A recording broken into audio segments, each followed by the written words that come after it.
The following broadcast may contain explicit language and adult themes. Viewer discretion is advised.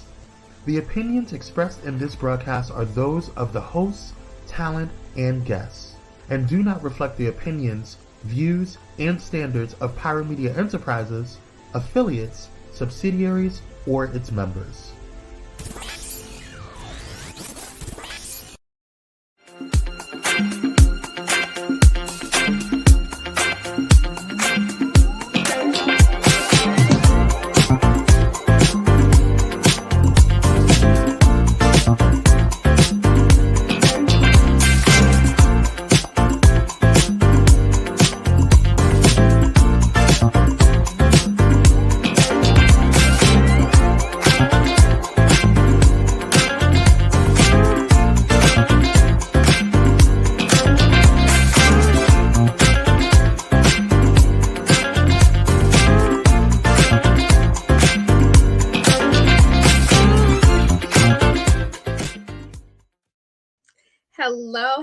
Hello. Happy Wednesday. Welcome to She is Shenomenal. I am your host, Tasha Champion, the Shenomenal coach of Champion Empowerment. Always teaching you to love that super champion you already are. We are back with a new episode, and okay, I say it all the time. I'm excited to chat with my guest today that you guys are going to meet today. Asoniti Foster is just such a phenomenal powerhouse and voice. She truly stands for the Alzheimer's community, and you're going to learn so much today. So if you think that you can't be affected by this until after your 60s and 70s, then you definitely want to watch this show. And you may want to text the link out to a few other people and say, hey, join this, watch this episode, because Asoniti is bringing so many phenomenal gems and information so that you guys can really understand the effects of Alzheimer's. But before we get into all of that, I want to just shout out happy Pride Month, happy June, happy everything rainbows that are beautiful. Let me say this in the sweetest way. I can't name all the letters LGBTQ, ABC. I don't know, because I really want to get to a point where people don't have to have these identities of letters. Like, why can't this person just be the person that they are? Why do they have to identify? And I think as soon as we can get to that level, we can stop having all of this, like hatred and all of this stuff. Like, let people be people. And I feel like there was a post on Facebook the other day with Dr. Dante Morrison, and he was talking about like how people are so into, well, why doesn't this person just come out? Why don't they just say they're gay? And it's like, well, did you have to come out and say you were straight, or did you have to come out and say anything? I feel like people focus on like this gaydar prize. Like, see, I told you they were gay, and I knew that. It's like, do you get an arrival at your door, like a package with a bowl that you won because you felt like you knew something and now you get the truth? Like, why do people have to come out to anybody? Like, let people be people. So I am happy I support just about everybody, right? But I'm very happy to support the gay community, bisexual community, whatever all of the things are, because at the end of the day, I see people as people, and I really hope you do too, because I don't want people to keep feeling like they have to identify. I want them to look in the mirror and just be like, I'm just me, because the rest of us do it, and we shouldn't be asking anybody else to identify a certain way. Let people be people. All right. But however you celebrate this month, I got you. So that, and then I also wanted to really shout out myself for a moment. I just completed a 10-week workshop for a parent resource center with a school district, and it was just amazing. It was my first time, and I was teaching positive parenting through enhanced self-care. So really, I was teaching these moms how to connect with themselves and how to just really take care of themselves to be more present parents and more positive parents by first looking in the mirror and saying, what do I need for myself? What am I projecting onto my child that maybe I haven't healed? And so we had a wonderful time, and the feedback, I'm reading all of the reviews, and I gotta say, your girl is really proud of herself. I mean, they have asked that this workshop be longer than 10 weeks the next time. They talked about how much they learned. They talked about how much they didn't realize they were holding on to. So it was going into the depths of their soul. And I'm so honored that I was chosen to bring this workshop into fruition. And so many women responded and had a wonderful time. Yes, there were tears. Yes, there was laughter. But at the end of the day, your self-care is everything. And self-care is more than just the makeup, hair, and nails. It's really about going into the pockets of you that you think maybe you healed and they really aren't quite healed yet. And when you get triggered, it's like, it's not a bad thing. It's just, oh, here's another opportunity for me to heal, right? So that's what we explored. And it just melted my heart. I'm so beyond grateful to God that He put me in that position at the right time. And I was able to be the facilitator, and have already been told that I will be back next year. So I'm just shouting out myself because I'm super proud. And I always tell you guys, make sure that you are bragging on yourself, being proud of yourself, because you should be the first one to celebrate all of your accomplishments. Okay.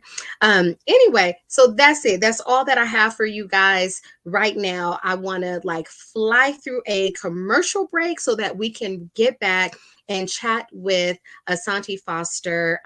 She has done so much research. She's done a documentary. She's going to really help us understand how gratitude plays a major part in Alzheimer's. Like, we're going to talk about it all. And this is really something that, whether it affects you personally, like whether you're ever diagnosed, you probably know someone that is, you probably have family members or friends have family members, someone you know has been affected. And so you want to be right here to learn all that you need to know, and all that is going to help and support you. So stay right here. Go text a friend to tell them to come, and then stay right here. We'll be right back with Asoniti Foster.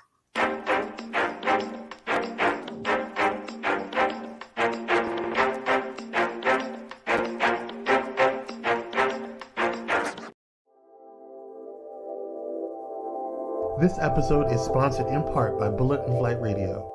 Get ready to uplift your spirit with Bullet and Flight Radio, the world's leading progressive Christian radio station. Experience the vibrant fusion of gospel house music and a rich medley of inspiration from all musical genres that'll make your heart soar. Join their extraordinary lineup of today's trailblazers, visionaries, and voices that matter, all sharing their stories and wisdom.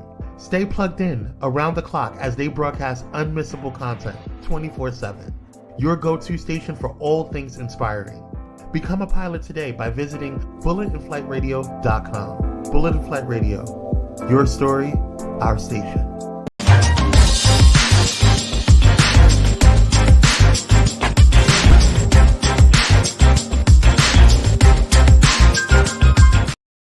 Welcome back. As we prepare to get this conversation started, let's bring in Asoniti Foster.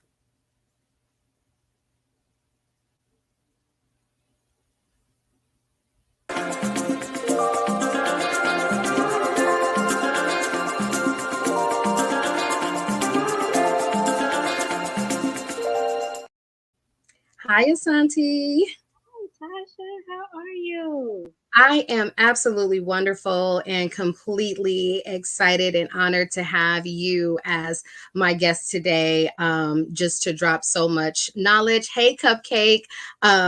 Yes, I see your message about the song. But thank you all who's joining and who's watching, because Asante is really going to drop just a lot of knowledge today. I was able to speak with her, what, a little over a month ago, and just in a very short conversation, she was telling me all about the things that she found in her research and just what she shared. I'm like, no, you got to be a guest on the show. Other people need to know this information, because a lot of times we don't think about things until it happens to us. So before we start talking about it, tell us a little bit about you. Who is Asante Foster? Well, first, thank you for having me on your show. Asante Foster is me from San Francisco. Uh, moved out to Los Angeles with dreams of being a big time writer producer. And I was on that track, but then was met with some disturbing news about a great aunt of mine who needed some help caring for her because she was diagnosed with Alzheimer's.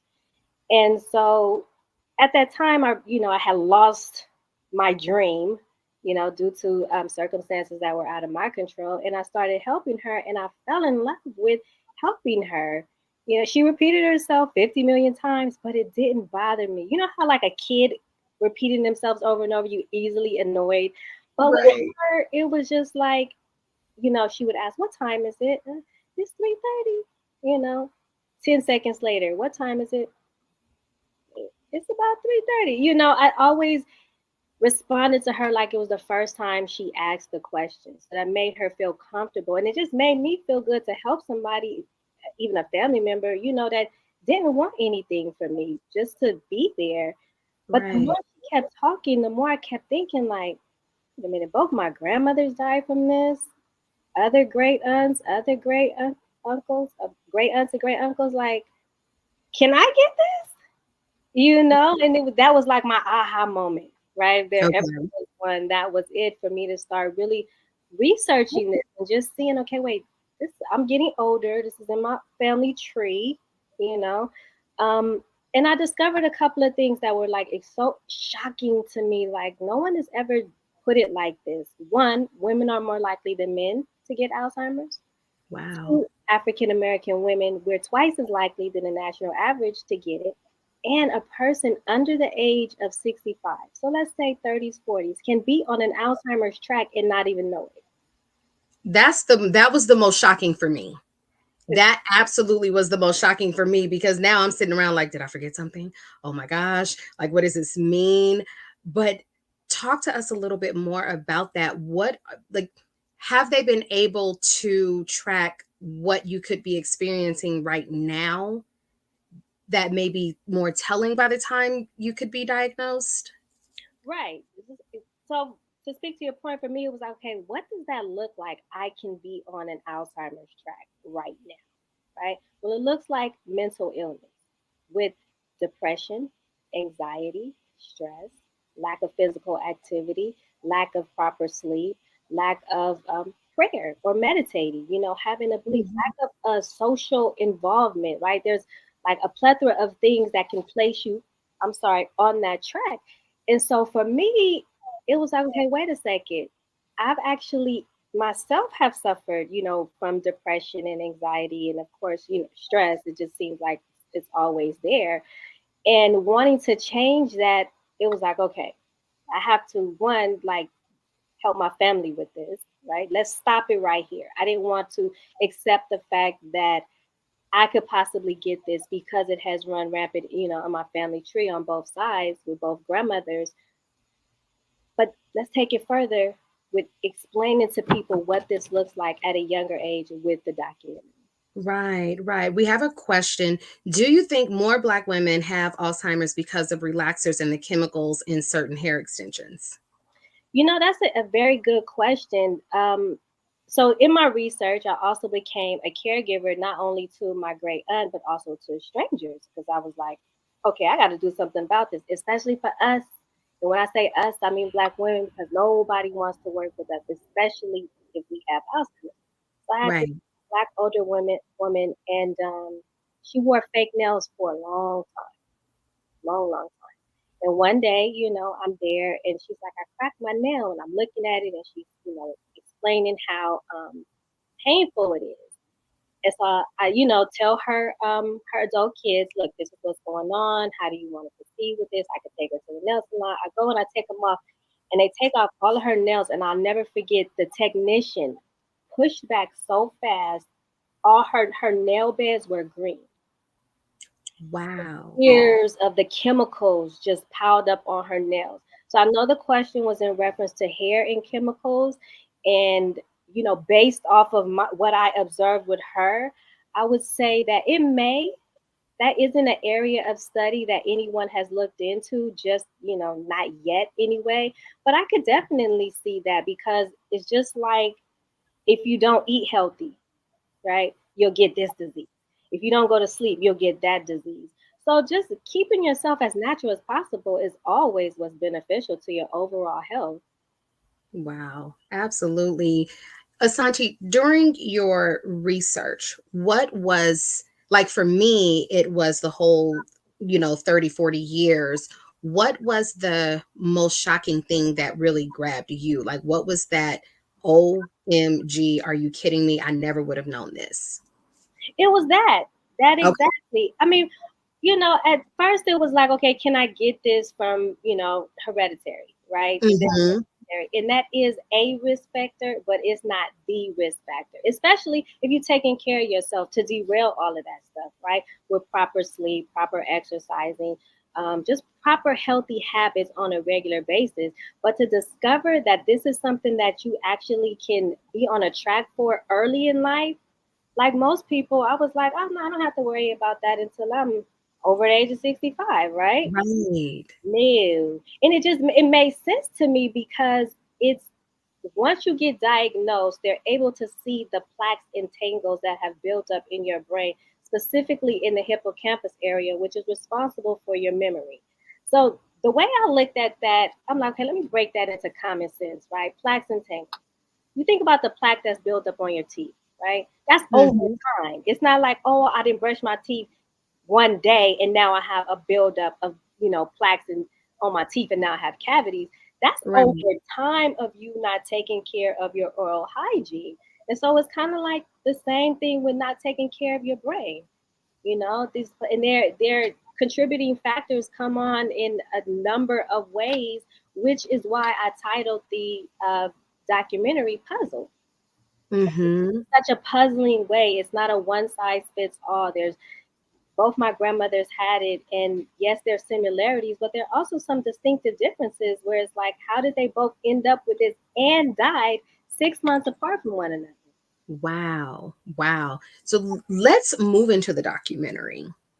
What led, like, I how do I want to phrase? So I know that you were already kind of like taking on caregiving for those that had Alzheimer's. And so it was more intriguing and learning about it. How did you go from there to, I want to do a documentary? I want to go deeper than just the caregiving and what I know from this. But of course, with documentary, there's so much research. So how did you make that transition? What did it mean for you? Well, the more time I spent caregiving and researching, I found myself getting upset at the fact that, why don't we know more about this, especially Black women, right? Just, we are number one with developing this disease, and we don't know anything about it other than, oh, that's for people over the age of 65, Hmm. right? And that's when your memory fades. But it's so much more to that. And so this is going to sound so crazy, but I promise you, it's the truth. I'm like, somebody should do something about this. And I literally, like, I heard a voice, we'll call it God, right? Like, you Right. do something about it. And I was like, do something about, I don't have any alphabets behind my name. I didn't go to school, for this. But it was like, but look at all this research you're doing. Look at how you are a caregiver. So you're on ground zero. And most importantly, I grew up with it. So I've seen this all the stages, the beginning, the middle, the end, and starting all over again on what this looks like, especially from a cultural perspective. Right. Okay, I'm like having this conversation with myself or with God, right? Like, Mm-hmm. okay, all right, okay, I hear you, but I don't have any money. I don't have any resources. Like, how am I like, come on, I need a team to do this. And then my daughter, which at the time I think she was like 9 or 10, she runs into my room and she's like, Mom, look at this cool TikTok video I did, this edit. And I'm looking at the edit. I'm like, how did you do that? And she's like, I used my hand and I did this and I did that. I was like, by yourself? Okay, there's my co-producer right there. Right. All right, I hear you, God. I'm listening. I'm like, but what the other tools that I need for this? And it was like, don't worry about it. It's all gonna fall in place. I'm like, I don't even know where to begin. And I promise you, the very first move I made, in addition to my own research, right, with my family, I still now had to interview the community, right? Right. I come from a more entertainment background, so it was like, how do I now tap into this medical industry with zero experience, right? You know, but they welcomed me, and it was from a support group at UCLA. Beautiful. I cannot remember how I even got in contact with the woman, but I talked with her. Of course, I was also in need of a support group because I was too, a caregiver. To listen to other people's stories was just heartbreaking. Mm-hmm. And then, again, speaking with the director of it, told her what I wanted to do, and I interviewed her. And from there, she just like open the door to the community saying, hey, this is somebody that's doing something different. And if we're saying that we want to change some things within this community, I think we should listen to her. Absolutely. Absolutely. So I'm going to read some of these comments. Priscilla, hi, mommy, says, knowing you can be on track to the disease early on is a deep concern. And yes, that's what we've been talking about. And Destiny, my daughter, she says, do you suggest for people to get bioscans for maintenance, especially for Alzheimer's? I heard bioscans can identify if there's plaque in the body. Are you familiar with any of that? Hi, Kimberly. Hi, Tamara. Thank you for joining. Do you have any information about that, Santi? So what I would suggest is for early detection is a neurodegenerative, um, what is it called? I'm sorry. It's a neuropsychological exam. And you do that with a neurologist. You can ask your primary physician, tell them, I walked in and told my primary physician, I want to take a test for Alzheimer's, right? Because after I read all this stuff, I'm like, okay, I want to get tested. And she's like, tested for Alzheimer's? Okay, I don't think that exists. And you're too young. And the more I kept expressing to her that this is what I wanted to do, I really had to like advocate for myself at that moment because she was telling me no. Meanwhile, if I was in there saying that I wanted to get some type of vaccine, she would have turned around with the syringe in her hand, ready to put it in my hand. So what I said to her was, okay, well, can you write in my chart that not necessarily that you're denying, but basically, right, that you're denying me to, get this test. And she's like, okay, well, I'll in that case, basically, right, I'll move you forward to a neurologist. I'm saying that to say it's very important to know what you're asking for when you want to get some type of examination to determine if you're on an Alzheimer's track or not. And so it is a neurological evaluation to see, where you are. It's non-invasive. It is extremely long. They ask a bunch of questions, and based on your answers, will move you into different areas. Now, because it is prevalent on both sides of my family, for me it was important to also get an MRI and a CT scan. Okay, got it. Going back to the documentary, there is culturally, we have this thing in the Black community, like what goes on in the house stays in the house, don't be out here telling your business, all of that. Did you have any resistance or pushback from being able to interview in the Black community about Alzheimer's? No. That's wonderful. Yeah, no. And mainly because I am also coming from a medical point of view with this, right? With interviewing neurologists, doctors from UCLA, UCSF, Yale, um, USC, a neurologist who works closely with the NFL, who has his own practice. So they were definitely, willing to share their story. I did interview a couple of other caregivers, but this is really a story about, my journey and my experience. And when you look Mhm. at, these documentaries that really make an impact, it's not just because the producer decided, oh, let's talk about this. This is a great topic. It's because it has affected them personally. So there's a Right. passion behind me producing this documentary that isn't just to tell, inform everybody, but look, we look alike. Absolutely. Absolutely.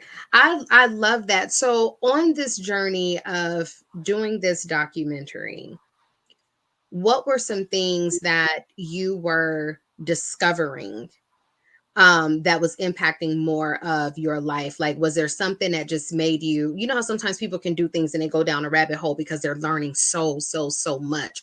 What were some of those things that it was just like heavily impacting you? Was there ever a time where you had to just kind of pause and just step back and go, okay, I need a break because it was heavy? Absolutely. And the main thing was the information I was receiving from the different interviews, they were justifying exactly the reason why I titled the documentary Puzzle. You have, this doctor over here is saying one thing, another doctor over here is saying something differently. The research is showing different things. And it doesn't mean that one is right or wrong, but it's just different.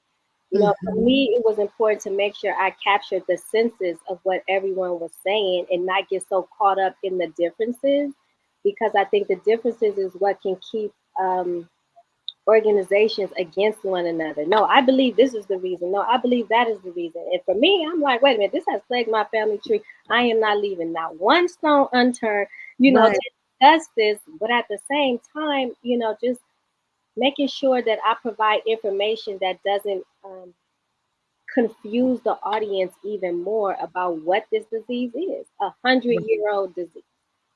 I'm so glad that you made mention of that because I do feel like there are some documentaries you watch and they're so super slanted for you to only believe one way or for you to, just support this one way. So the fact that you're like, hold on, you're saying this, you're saying that, what is the not necessarily the truth, but how do we find a middle ground? How do we find more understanding? What was that like? Like, how did you get to the core of it when you're hearing these different things? How did you settle into the core of the messaging? For me, it was, you know what? I want to push some common sense behind this, right? It just some things really made sense to me. For instance, getting proper sleep. Now, we've been knowing for years that we need to go to sleep, right? Right. That's a huge benefit to your overall health, but especially for your brain, because that allows your brain to rest your body and to detox your body. Like, we Mhm. don't realize if we don't get proper sleep. Have you ever went to bed at 2 o'clock in the morning, right? And then had to be up at 4 o'clock in the morning and wondering why you're so foggy and you're tired and nothing is making sense and you're constantly apologizing for the things you're saying or not saying. You're not making any sense, right? That's Right. because your brain wasn't able to detox. So everything from the previous day or days or weeks or however long you haven't received proper sleep is now building up, and your brain is like, okay, this is where we at now. A B C D. Go to sleep. I pride myself on sleep and naps. I will take a nap, and I will tell my consultants that I work with, you know what? I need to take a nap right now. Wow. I can feel myself. My brain is overworked. I'll get back to you, even if it's 15 minutes. Yes, my daughter taught me how to take a nap because I would always somehow call and disturb hers. And so because of that, she's like, "Mom, you just need to take a nap, like recharge, reset your day." And now I even if I don't fully fall asleep, I'm disconnected. Like I'm Mm-hmm. not answering emails, I'm not answering the phone. I'm just kind of really relaxing and just taking it easy for that time. We have to go to a quick commercial break, but when I come back, I do want to ask, are have there been any studies on insomnia having an effect on Alzheimer's with that not getting sleep. And then I really want to talk about the gratitude and other ways that you can really start to help yourself right now versus when you're diagnosed later. So let's take a quick commercial break and we'll be right back with more of this interview with Asoniti Foster.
All right, welcome back. I am talking with Asoniti Foster, founder and CEO of Puzzle 2020. And we are just really chatting about her research and what she found as she was going through and creating her documentary on Alzheimer's and how it affected her family. So before the commercial break, I was asking, because you were talking about the sleep part of this, have there been any research or facts of insomnia having an effect on insomnia? I'm sorry, insomnia having an effect on Alzheimer's. Right. So there have been studies around sleep and how it affects the brain, right? Okay. And if we're talking about Alzheimer's, that's where Alzheimer's is affected in the brain, right? So when you think about sleep, you want to get good sleep, right? Quality sleep, not going to sleep at 2 o'clock in the morning. I have read that it's suggested to go to sleep like no later than 10 p.m. because that's when you can really get into REM sleep. Right. REM sleep, your brain is really able to, again, detox itself, boost its memory, emotional intelligence, and just really start to develop brain healthy habits. I even noticed myself, and I'm sure you do as well as most people, that when you get a good night's rest, you wake up, you feel refreshed for a reason. Absolutely.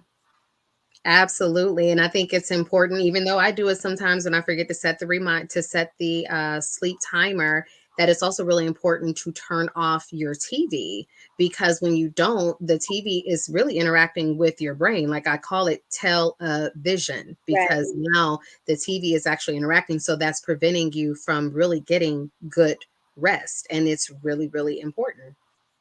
Right. And also we can look at it like this. Again, providing some common sense to my research and just making it real simple for people to understand so that it's not so puzzling. Think about a baby, right? When a baby is a newborn, they sleep all the time. And during that sleep, their brain is doing what? Developing. Yep. A baby that's staying up all day isn't strengthening itself, right? That's the whole point of sleep, is development. Right. For some Absolutely. reason, after we graduate from high school or college, right, it's just work, work, work, work, work, work, work, work, work, work. Yep. And you sleep as less as possible, but also so many people take their entire day with them to sleep, Mhm. before and I've said this in different workshops that I facilitated or in coaching sessions. When you take your entire day with you to bed and lay it on your pillow, you're just laying and sleeping with your day, as opposed to doing something to release and let go of the day so that you can really get rest. So that's a great way to segment into the gratitude, because I really like talking to people about mind dumping before they go to sleep, and thinking and writing down like 3 things that they're grateful for just in that day. So, for those of you who don't know, and you do need to go to puzzle2020.com. Hey, Mika, thank you for joining. Asante is going to talk about her gratitude bank as well as the gratitude journals that she has created, what they mean and why. And for those of you who are attending the 2023 Shenomenal Women's Brunch, she has donated items for the raffle. So make sure you are at the brunch or the retreat. There's the brunch information. But Asante, talk about the gratitude part of this. How did you develop? Like, what was the meaning behind, let me do a gratitude journal, let me do a gratitude bank, because I thought this was just brilliant. But I want you to talk about it. Yeah, so we're in the middle of shooting the documentary, right? We're about Mhm. 2.5, 3 years in, and the pandemic hit. And in my opinion, it placed everyone on an Alzheimer's track, right? Because now we're all mentally constipated, whether like stress, anxiety, depression. Like we are just in a state of fear, which weakens the immune system and definitely can help put you on an Alzheimer's track because now you're not thinking properly, right? You can't solve any problems properly because we're living in the unknown times at that time. Right. Like everybody, my daughter and I too were suffering. And I never forget, my daughter came into my office and she's like, she's crying and she's like, I want to go back to in-person school. It was like a mental breakdown, you know? Mhm. For me to see that, like, it's one thing for us as adults, right? Or for me to have a mental breakdown. It's like, okay, I've experienced life. Maybe I can afford it sometimes. Shouldn't, right? But before my teenager, right? And I Right. want to say at the time she was 12, right? 11. For her to say that was like, okay, we have to do something about this because we can't go out like this. We have been through way too much to now go out like this. And so in my research, I remember reading a book from Dr. Dale Bredesen. He wrote The End of Alzheimer's. Great read for anybody out there wanting to really learn more about his protocol and how he has successfully reversed Alzheimer's. I've also interviewed him for the documentary. But in his book, he had mentioned something about being grateful. And Come a little bit closer to your mic. okay, can you hear me There we go. now? Okay. Yes. And also, just in a lot of self-help books, they talk about being grateful. And so I typed in, mental happiness, right? And gratitude came up a couple of times where I was like, let me really start exploring this, and I don't have anything else to lose, right? But my Right. mind, and I'm not trying to lose that. And so, okay, writing down what you're grateful for, like, it sounds so ridiculous, right? Because of course you're grateful, right? Like, and when I started doing it with my daughter, it felt like we had won the lotto.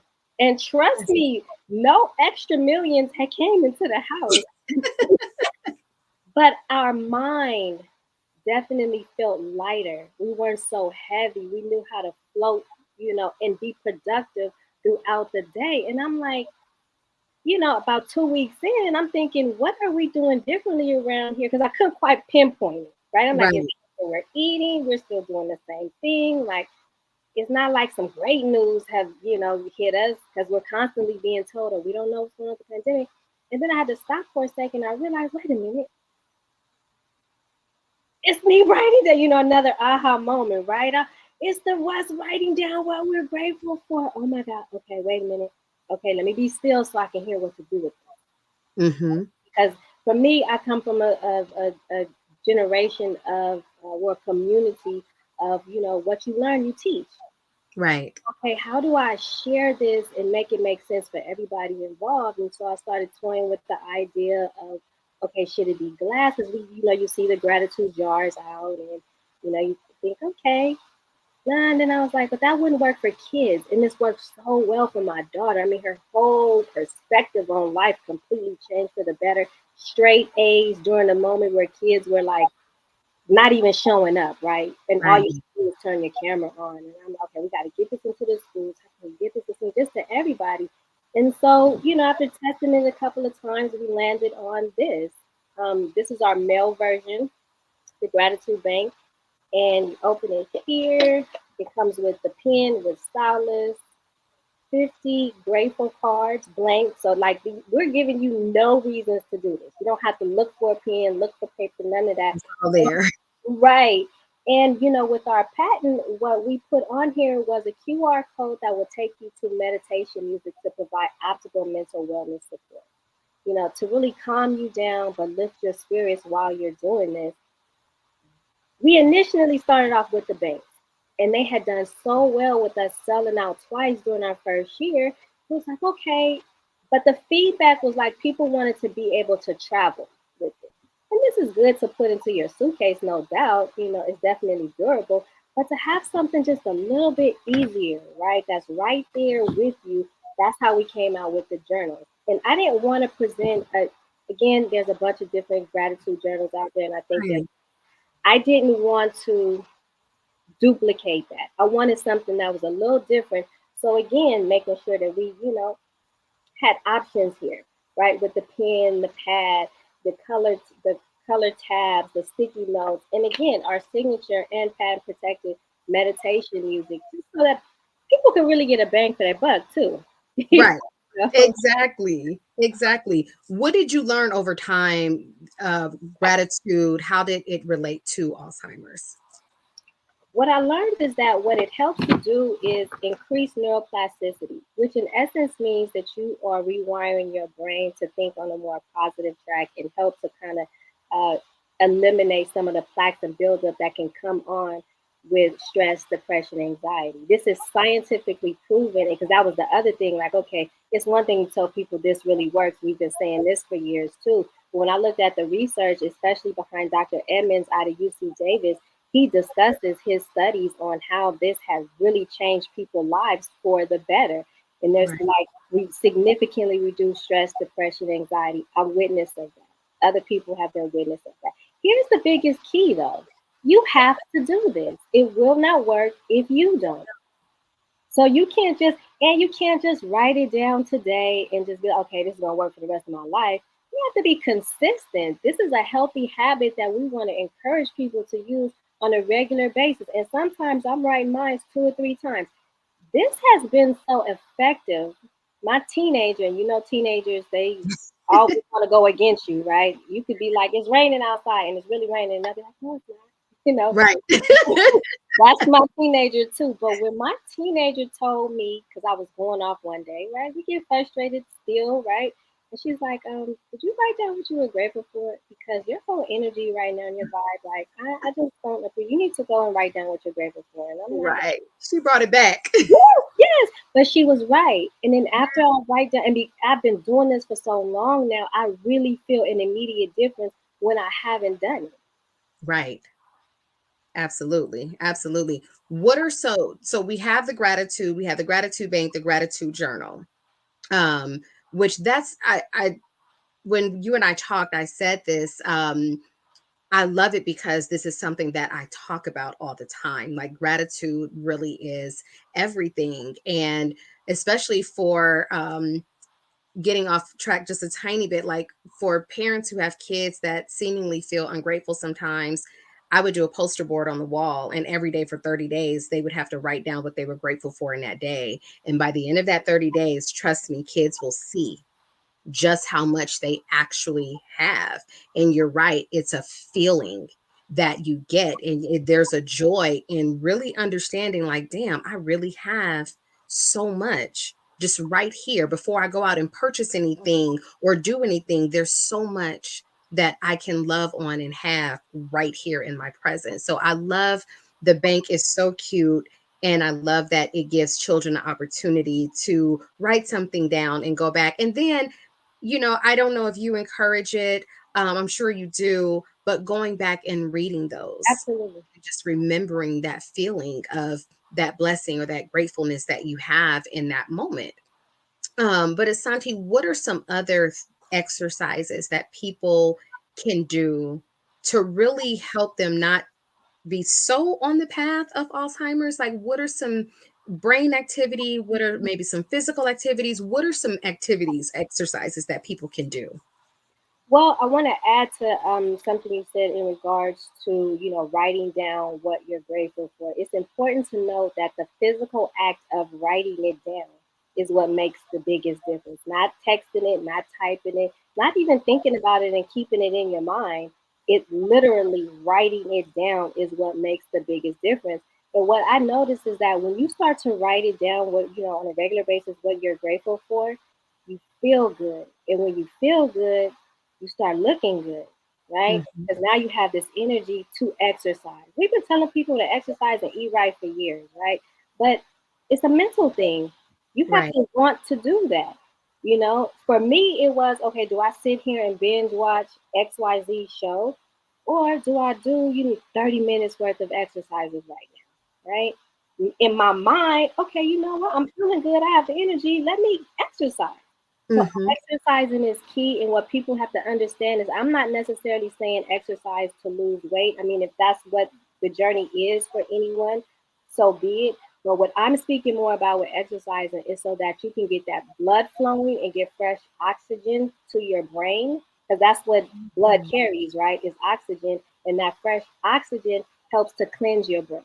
Because when you brush your teeth, you have toothpaste, right? When you wash your hands, you have soap. Well, your brain has oxygen. But if you have a sedentary lifestyle, meaning you're not doing anything, how is the oxygen getting to your brain? It's not. Right. So I encourage people to exercise, even if it's 15 minutes a day, right? 15 minutes can save your life. Of course, drinking water, Mhm.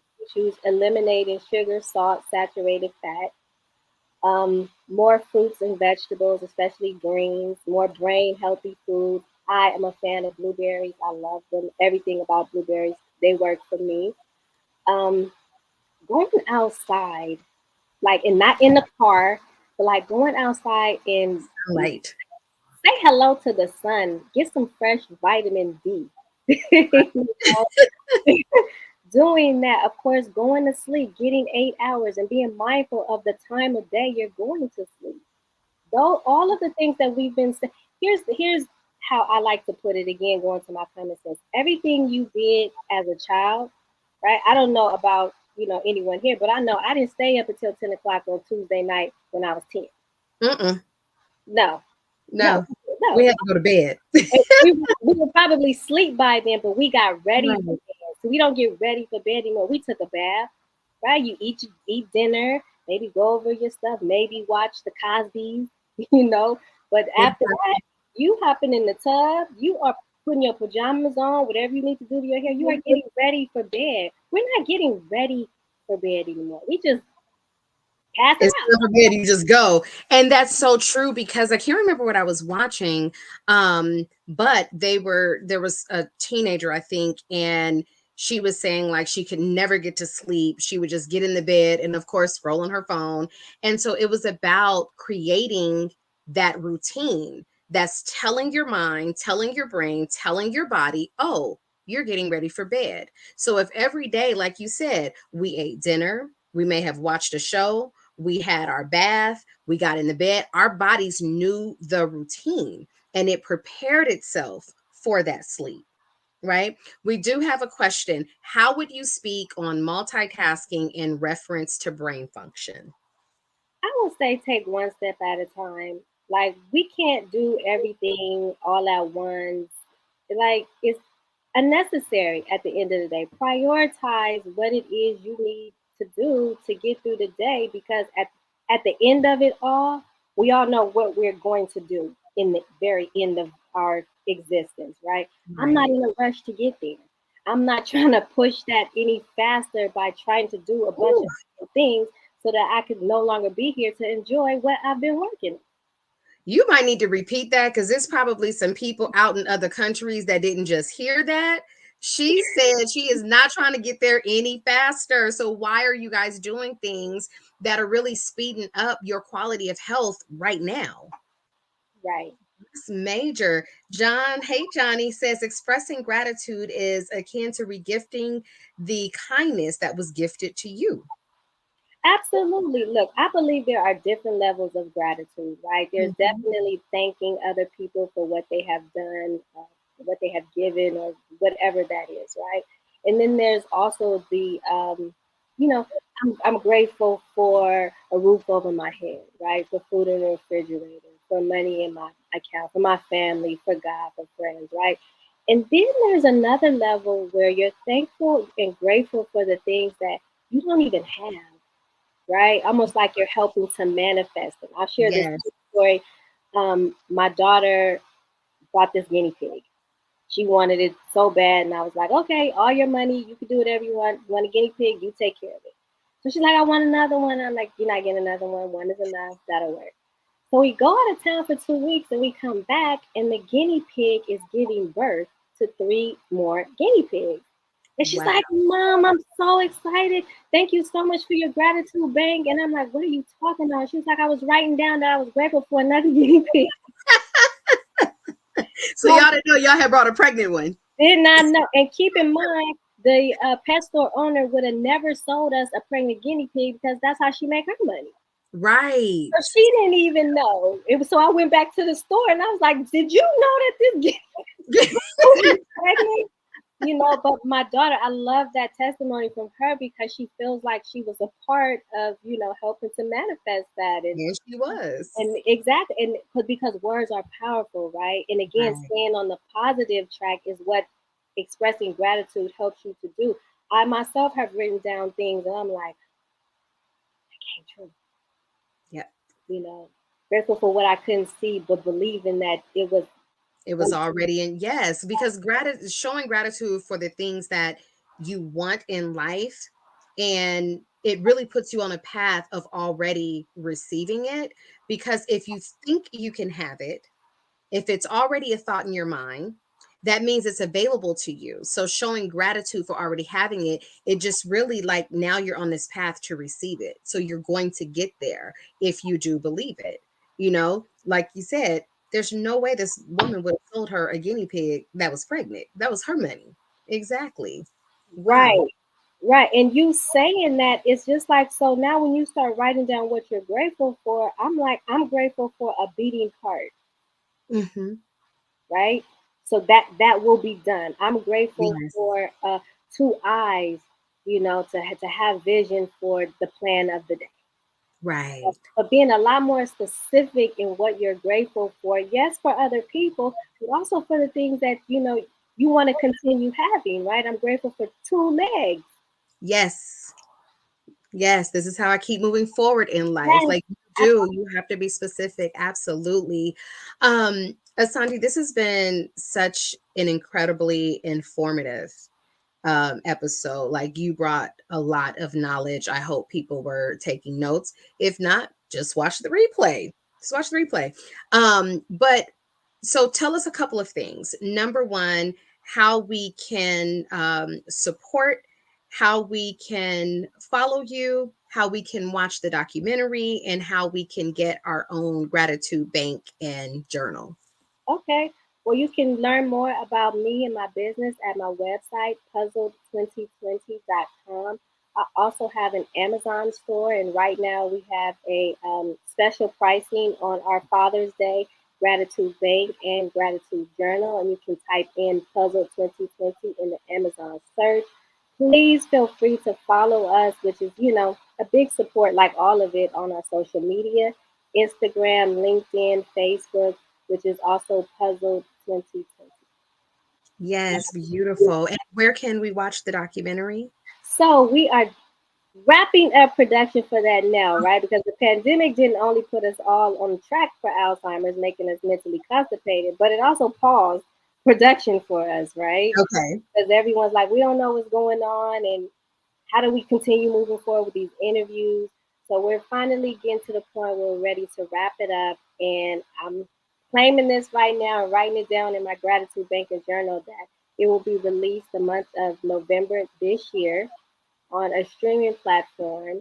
Because November is the official Alzheimer's Awareness Month for the country. Okay. All right. So I am holding that space with you and bringing that into existence. Okay. So my power holders and space holders, She wants the documentary released. Not she wants. The documentary will be released in November on a streaming platform.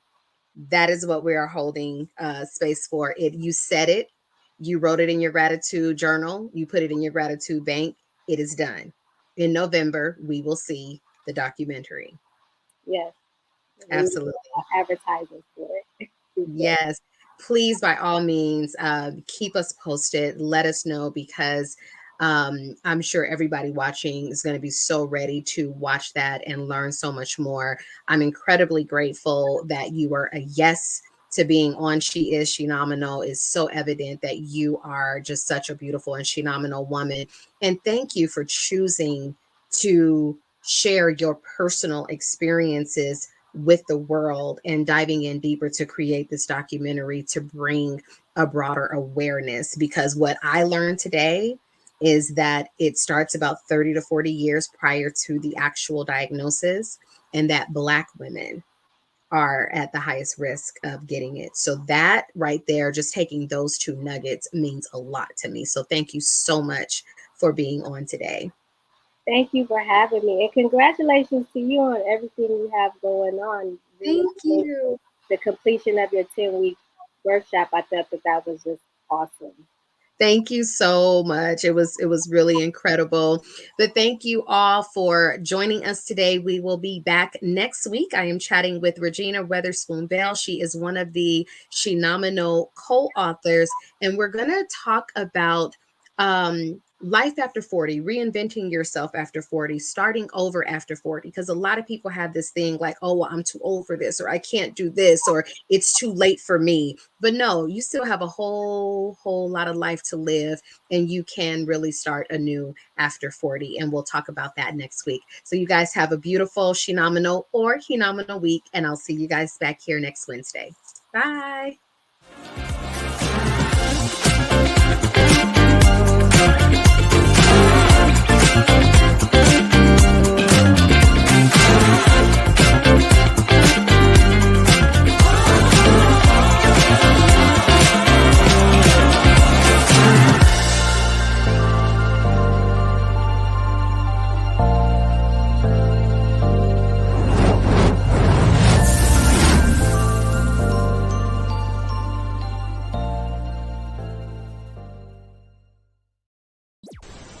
If you enjoyed this content, be sure to hit the like button and subscribe to Pyro Media Network's YouTube channel for more awesome content. Plus, don't forget to hit the notification bell so you never miss when we go live or upload new videos. Visit pyromedianetwork.com today, not just to check out our incredible roster of talented creatives, but also to gain access to exclusive bonus material available only to our Pyro fam. Show your support for this Black-owned indie network by donating today. Help us keep igniting brands everywhere.